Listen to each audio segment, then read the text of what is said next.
he knows that the only way that he can, win a somewhat competitive election under foreseeable conditions is to basically confront a divided opposition. Welcome to Global Dispatches, a podcast for the foreign policy and global development communities and anyone who wants a deeper understanding of what is driving events in the world today. I'm your host, Mark Leon Goldberg. I am a veteran international affairs journalist and the editor of UN Dispatch. Enjoy the show.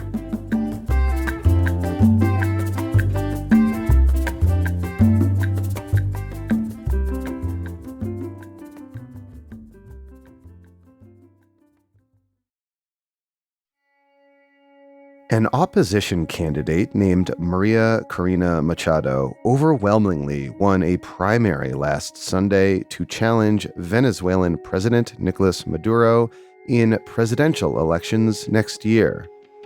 Maduro, of course, was the hand-picked successor to Hugo Chavez. He has been in power since 2013, and in that time, Venezuela has experienced an economic freefall and social dislocation of a massive scale.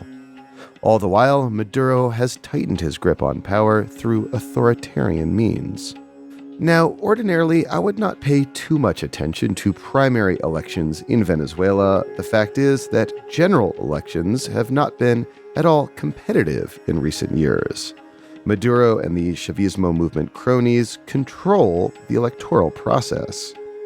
But there was a significant political breakthrough this month that suggests things might be different this time. In negotiations in Barbados, the Maduro government agreed to a set of conditions which, if followed, would allow competitive elections in 2024. In response, the United States has lifted some key sanctions on Venezuela. For the first time in a long time, there is a decent chance that Venezuela may move past Maduro. On the line with me to help understand these key recent developments is Marino de Alba, a senior advisor for the International Crisis Group. We kick off discussing the background of Maduro's main challenger, María Corina Machado, before having a longer discussion about what this agreement in Barbados means for Venezuela's political future. This is a timely conversation. I think you will appreciate it. This was big news that was overshadowed, understandably so, by the ongoing crisis in Israel and Gaza. We will, of course, continue to cover that crisis on the podcast. We, of course, also want to be sure to give time and space to other key events, issues, and trends happening around the world. As always, if you have suggestions of people I should interview or topics I should cover, please reach out to me using the contact button on globaldispatches.org. And as always, we deeply appreciate those of you who have become premium subscribers and are supporting our ability to bringing you this kind of in-depth international news coverage week in and week out. You can become a premium subscriber by upgrading your subscription in Apple Podcasts, going to globaldispatches.org, or patreon.com/globaldispatches. Now here is my conversation with Mariano de Alba of the International Crisis Group.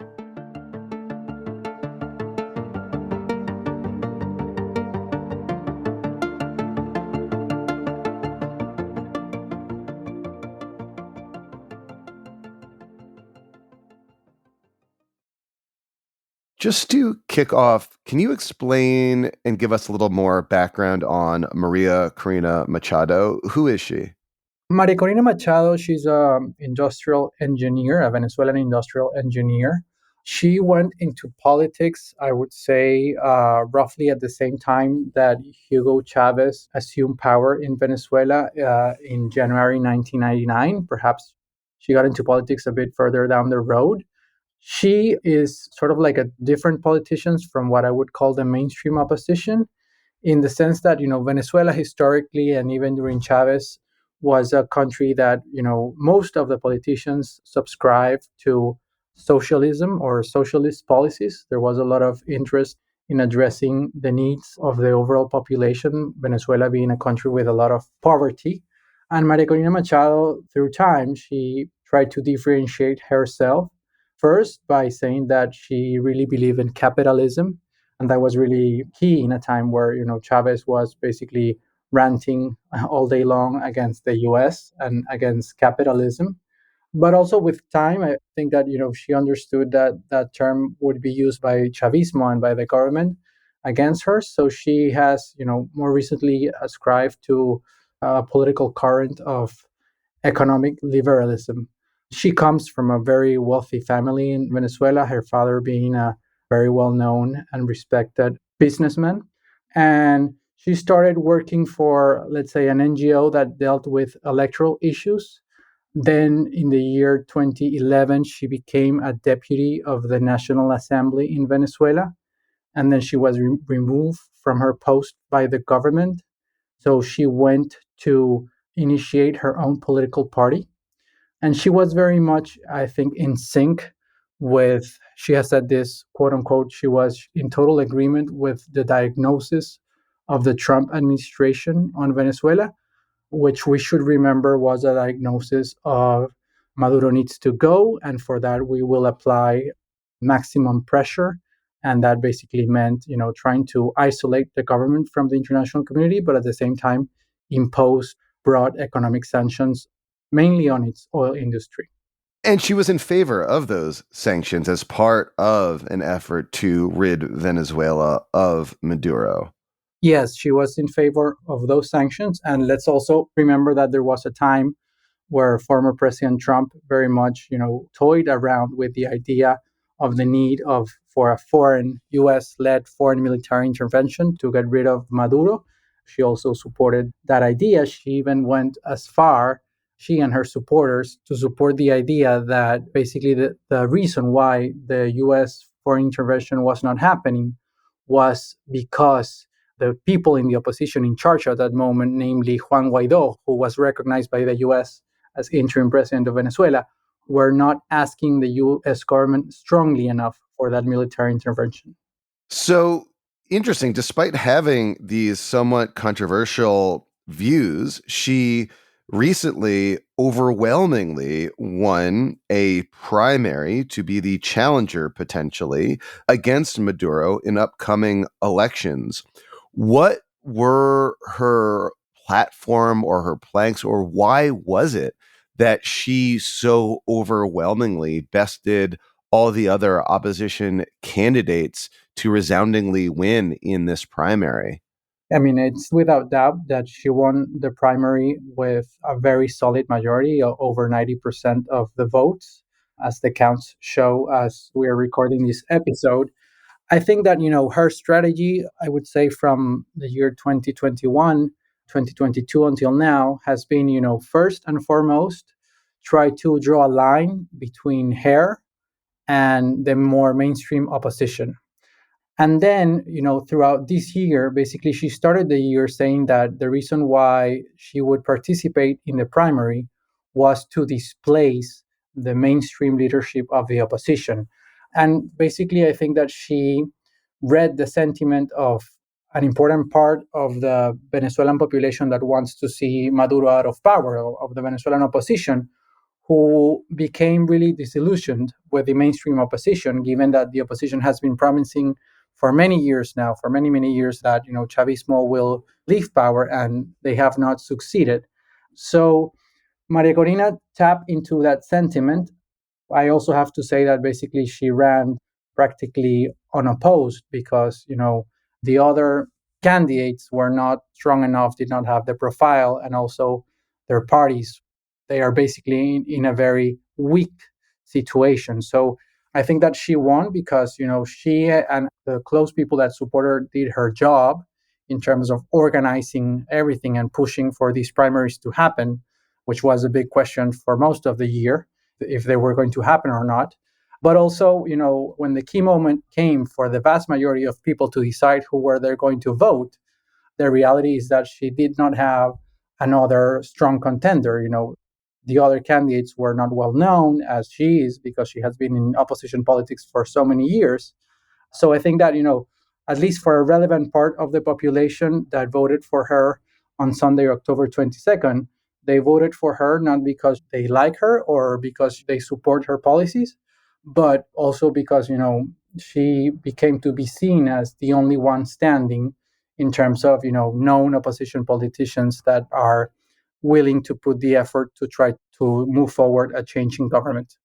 So, Mariano, to be honest, under normal circumstances, I probably wouldn't devote a whole episode to a primary election in Venezuela for the fact that chances are the actual election itself would be neither free nor fair and would be engineered by the Maduro regime to further ensconce his grip on power. But we're having this conversation because there has been a really significant political breakthrough in Venezuela that took place in, of all places, Barbados. And there is now, for the fact of that breakthrough, a decent chance that this election might actually be free and fair. Can you explain what happened in Barbados and why that is such a significant political moment in the evolution of politics in Venezuela?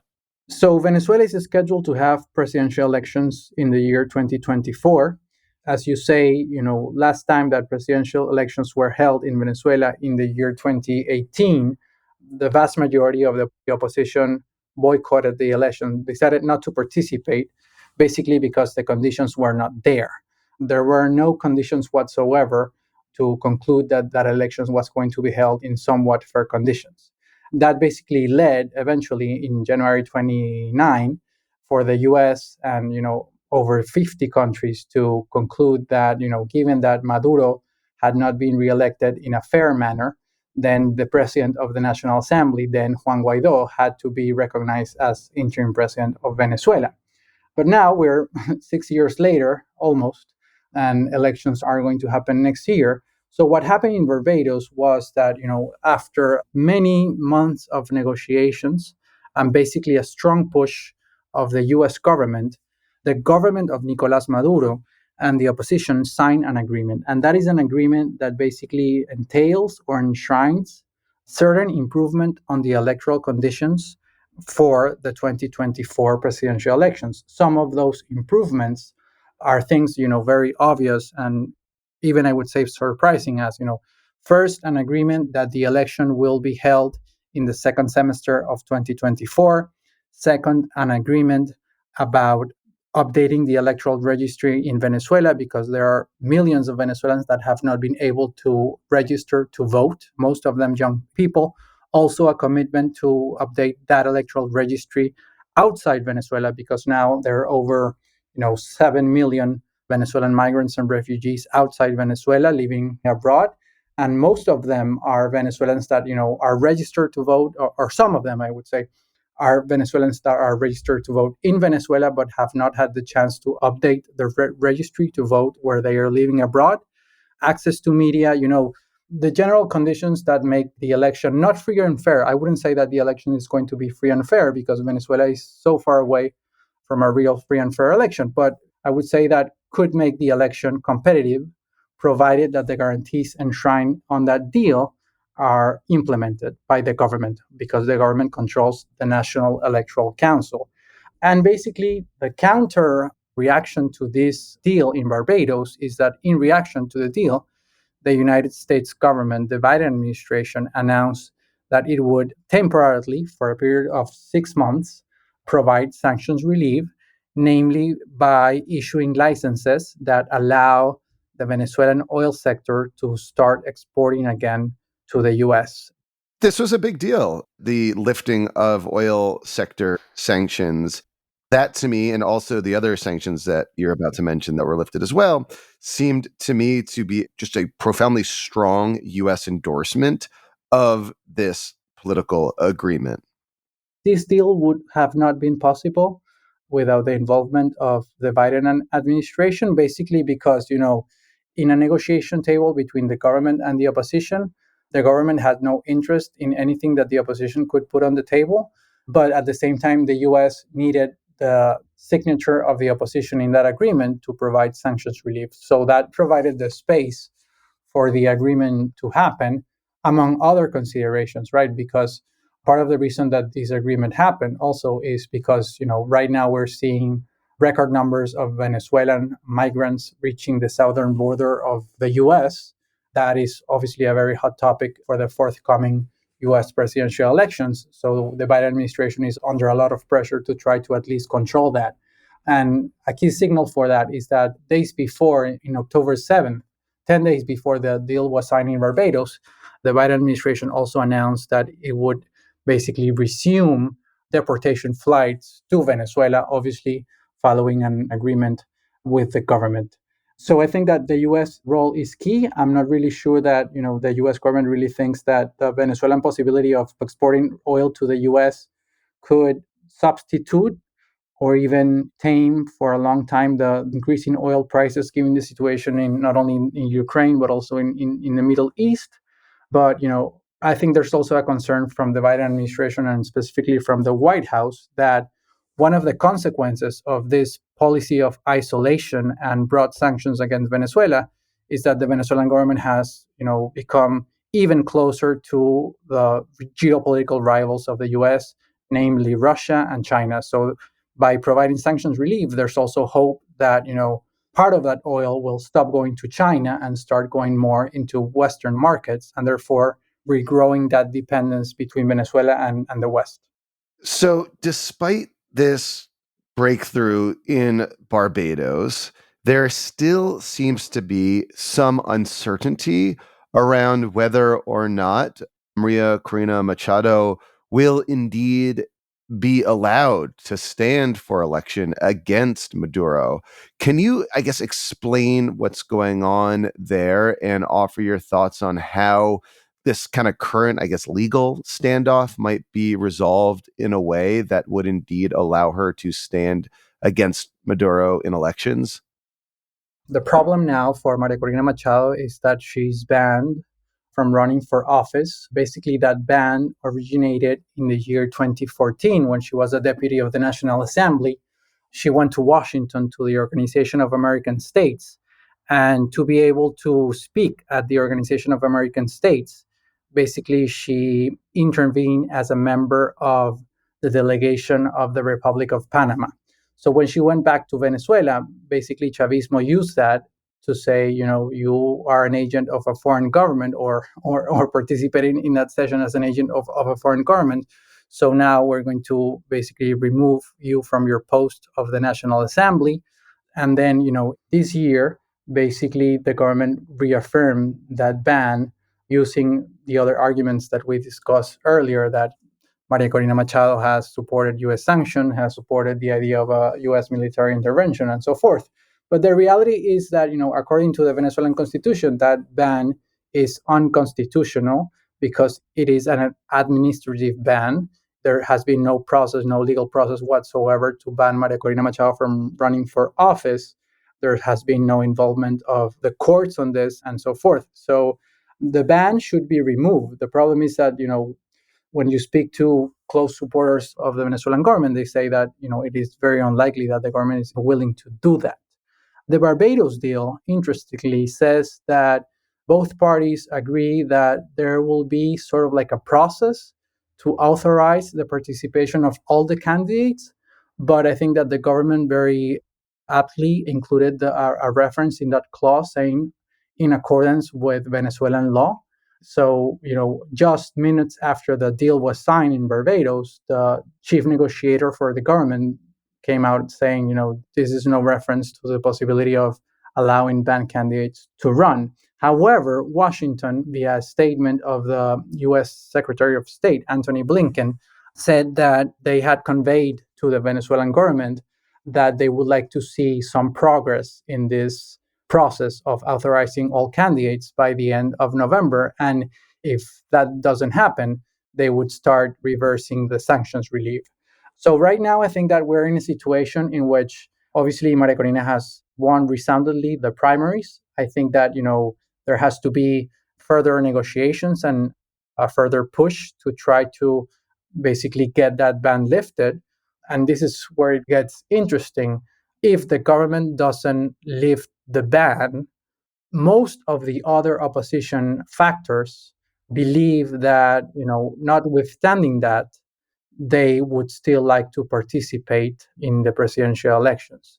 Maria Corina Machado has said during the campaign for the primaries that she was not willing to discuss the idea of, let's say, how to substitute her candidacy if her ban remains. But I think that, if that is in the end the scenario, there's going to be a lot of pressure. And I think that, I would even dare to say that the US would even see with some pleasure the idea that the opposition gets their act together, coordinate among themselves, and basically put forward another name Hmm. that is not Maria Corina Machado. Machado is not allowed to stand because of this kind of like spurious administrative legal action against her. That would not trigger a resumption of U.S. sanctions necessarily, you're saying. Rather, if the opposition puts forward a different candidate, then the U.S. sanctions could remain lifted. I think that the US government has not taken a final decision on that Hmm. issue. I think that, there are two key moments, right? The end of November, as per the statement of the Secretary of State. And then the other key moment is the fact that, the license, the authorization that the Treasury Department issued in favor of the Venezuelan oil sector was issued for a period of 6 months. So until the 18th of April of 2024. I think that if her ban is not lifted before the end of November, which I think it's unlikely, most probably the US will not provide further sanctions relief, but will also remain standing the license, benefiting the oil sector. And why is that? Because in the end, it is also true that the Maduro government, the Venezuelan government, has conveyed to the US that they cannot allow a somewhat competitive election if there is not an improvement of the Venezuelan economy, because the argument of the government, which is not true or is quite complicated, I should say, is that part of the reason that the government's and Maduro's popularity is so low is because they have not been able to show results because the Venezuelan economy is in a very dire situation. They say that is a result of US sanctions, but in reality, it's also a result of corruption, mismanagement, and other factors that are the responsibility of the government. So, does Maduro retain a strong base of support, or are we to assume that if these elections happen in the second half of 2024, and if these elections are competitive, perhaps not totally free and fair, but at least competitive, would you assume that the opposition would win, be it Machado or whomever else? In that scenario, I think, yes, obviously, the opposition has the upper hand. The discontent within Venezuela is huge, that there is no doubt about that. I think that Maduro's game is twofold.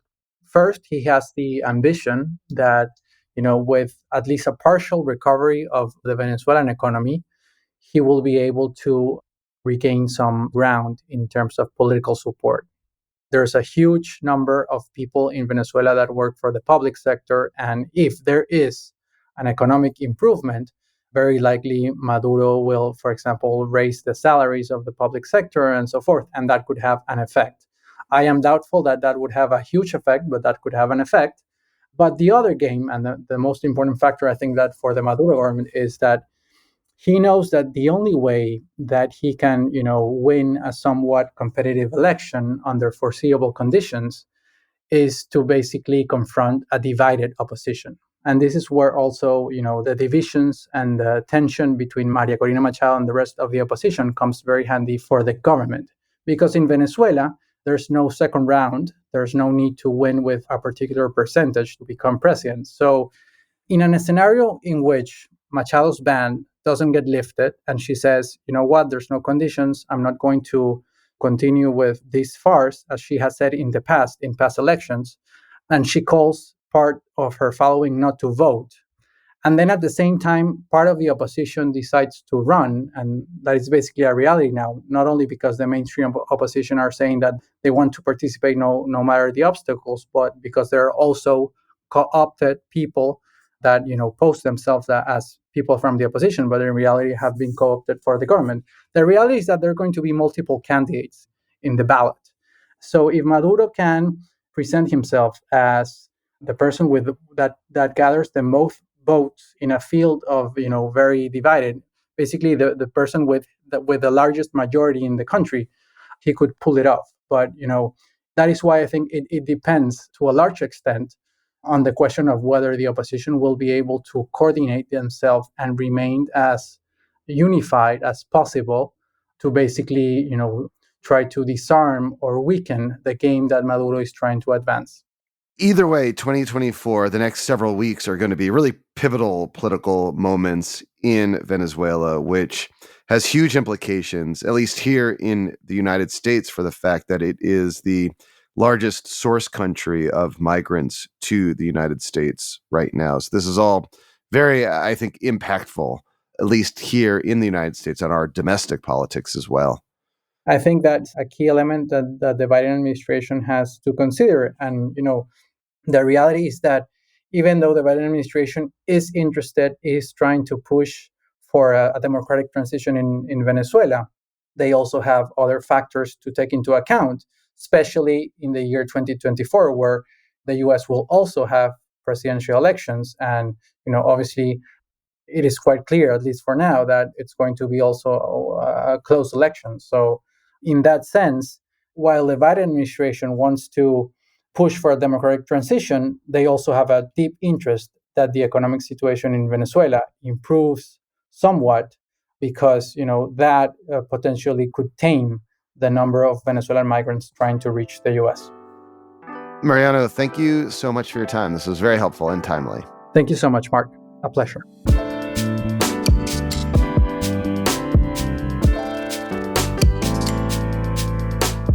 Thanks for listening to Global Dispatches. The show is produced by me, Mark Leon Goldberg.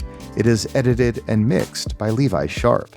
If you are listening on Apple Podcasts, make sure to follow the show and enable automatic downloads to get new episodes as soon as they're released. On Spotify, tap the bell icon to get a notification when we publish new episodes. And of course, please visit globaldispatches.org to get on our free mailing list, get in touch with me, and access our full archive. Thank you.